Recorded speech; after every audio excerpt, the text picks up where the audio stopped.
Hello everyone, I am Demented Kirby, and welcome to my channel, the Commander Tavern. The Commander Tavern is a channel dedicated to my favorite Magic the Gathering format. On this episode of Barkeep Upkeep, I'm going to present a way to not only spice up your Commander experience with your playgroup, but also a way to try and make the most out of playing online if current events restrict you from playing in person. And that is to start your own Commander League. But before getting to the video, if you want to support the channel, you can do so by purchasing your cards through my TCG Player affiliate link. However, a more significant way of supporting the channel is through my Patreon. For just $1 a month, you get early access to scheduled videos on YouTube, and higher tier patrons get access to the VIP section of my Discord server as well. You can find a link to both down in the description. In fact, patrons got a chance to see this video earlier. Alright, let's get back to the episode. First off, what's a Commander League? Well, this can vary from store to store or from online community to online community. From my understanding, a Commander League is a way to regularly play Commander and accumulate points by doing so. That way, your route to victory is not necessarily paved by all of your victories, but by the amount of points you gain in matches. Think of the Star City Games Commander vs. episodes. Each season they accrue points based on what they do throughout the match, as well as opponents eliminated, etc. It's the same for players each season, and each video they go over how the points total have changed based on what was done during the previous game. This is something that can very easily be implemented in playgroups.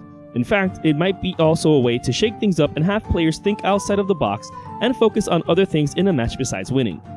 It might just be that you could be one of the first players eliminated yet still come out on top in terms of points. This can also be done to motivate a playgroup to play more frequently, or at least on a schedule for those who have other responsibilities like work, study, family, etc.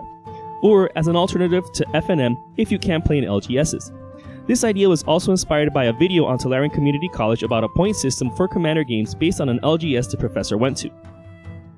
To give you an idea of a type of point system you can implement, this is the one I'm currently considering suggesting to my own playgroup and potentially my Discord server. Surprise to anyone there watching. And that's the beauty of having an online community as well, or at least interacting with your own playgroup online. This allows you to use other venues to play, whether it's Spell Table, MTGO, Cockatrice, etc.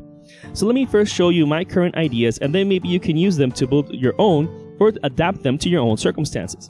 First, let's see some ways you can gain points.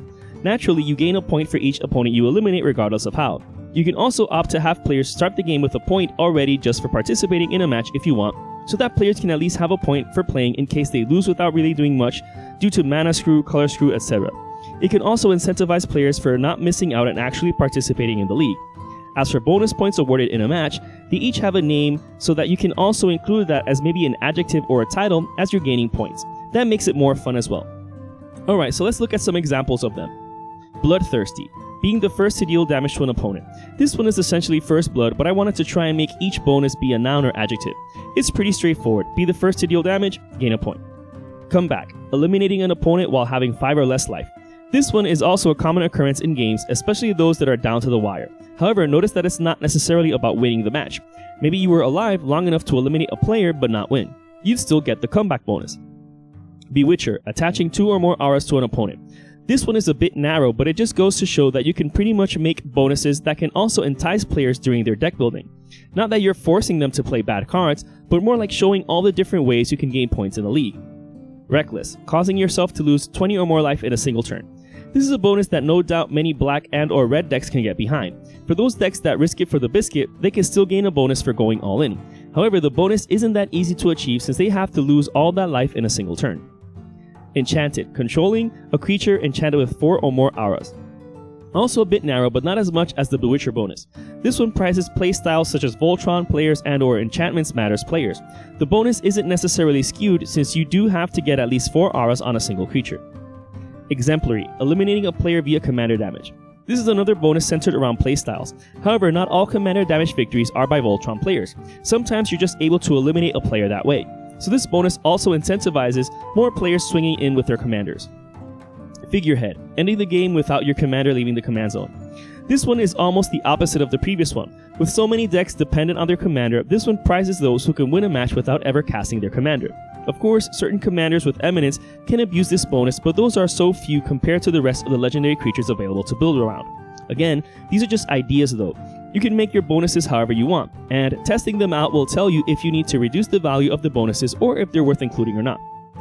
Firestarter, dealing 12 or more damage in a single turn with targeted spells and or abilities. This one is pretty straightforward. Since it's with targeted spells and or abilities, you don't get the bonus for a global burn effect. You also don't get the bonus for dealing 12 or more combat damage, so this is more for pinging, an X damage targeted effect, etc. This one's more for spell slinging and burn archetypes to get in on the action of bonus points also. Forgetful, causing an opponent to lose the game by drawing from an empty library. This bonus is pretty straightforward and is catered to the mill archetype. Keep in mind that this one, along with others that just mention a single opponent, are also cumulative. If you beat 2 opponents this way, you get double the bonus. Genius, drawing 20 or more cards in a single turn. Not an easy feat unless your deck is designed to do such a thing. But then again, that's the purpose of point systems like these, to give players bonuses for building their decks a certain way or achieving certain feats in a commander match. Headhunting, eliminating an opponent without interacting with any other player. It's not always a good idea to target a single opponent during a game because then others can get out of hand, but some archetypes can do well by this strategy. Just try not to gang up on the same player from the get-go to avoid any feel-bads. Denier, countering 4 or more spells with spells. Another one centered around certain archetypes and strategies. In this case, this bonus is more for control-centered archetypes, however, since it is with spells, you can't really use permanents or activated abilities to counter spells, so you do have to be able to literally counter 4 or more spells with your own spells. Trismegistus, resolving your commander from the command zone 3 times. With the way this one is worded, having your commander countered or cheated in onto the battlefield somehow doesn't count. Neither does casting it from your hand or graveyard. You have to have successfully casted your commander from the command zone at least 3 times.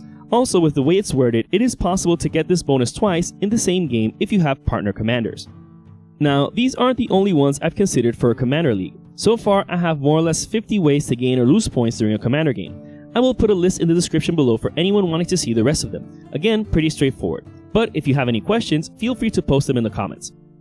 So if you heard well, I did mention losing points in a commander game. Just as you can win bonuses in a commander game, in a commander league, you might get penalties as well. Let's look at some ideas for penalties you can include if you start a commander league amongst your playgroup. Archenemy, eliminating all opponents in a single turn. This one might feel like it's unfair for those decks that can explosively take out all opponents at once, whether with an Alpha Strike, comboing off, Infect, etc. However, it's only a 2-point deduction, and if you took out the entire table, you're getting 3 points anyways, so you still end up with a net gain of 1 point. These kinds of penalties are more for decks that try to win as quickly as possible without the style points that other players are going for, and this is actually the point of a commander league, so that winning at all costs doesn't necessarily make that player the victor at the end of the season. Berserker, eliminating a player before their 4th turn. This might seem unfair for the player with a Voltron deck since they do have to target one opponent at a time until they win. Going for the weakest player in terms of board state is the best way to go since they won't have blocks or resources to deal with your threat. However, that also causes some feel-bads if that opponent were mana screwed, behind on resources, etc. However, if this Berserker dealt first blood to that player and eliminated them, they're getting 2 points right there, which nullify the Berserker penalty, so that player simply doesn't get the boost from their other points. It doesn't punish them too hard for their strategy. Betrayal, going back and or breaking a deal struck with another player. This penalty might seem subjective, but it's not really. If a deal is struck and then broken, it's obvious if it's broken. For example, doesn't counter this spell and I won't attack you next turn. It's pretty straightforward. If the spell isn't countered but that player is still attacked in the next turn by the one who made the deal, then they broke the deal, thus losing them 5 points. This means that even if they win the match, they might actually come out with negative points if all they did was eliminate their opponents. This just makes it not worthwhile to break any deals. If you don't want to keep a deal, don't accept it in the first place. Inconsiderate, lose 1 point for each extra turn after the 2nd consecutive turn. This one might seem like a punishment to decks who win by taking infinite turns, but by that point you're winning the game anyways if the table scoops. But if your opponents scoop, then you're technically not eliminating them all at once and thus not getting the Archenemy penalty. However, if you're just taking multiple turns to not win and are actually just making the game longer at the expense of your opponents, then you lose points for it. Notice that you don't lose points per extra turn, just a point for every turn beyond the 2nd. So if you took 3 consecutive turns, you lose 1 point, and so forth. Unending. When performing a series of spells, abilities, and or triggers more than 4 times in a row, lose 1 point for each iteration after the 4th. This one is similar to the previous one. In this case, it might seem like it's punishing combo players, but if you're going to have the table scoop in order to win, you're not really eliminating your opponents.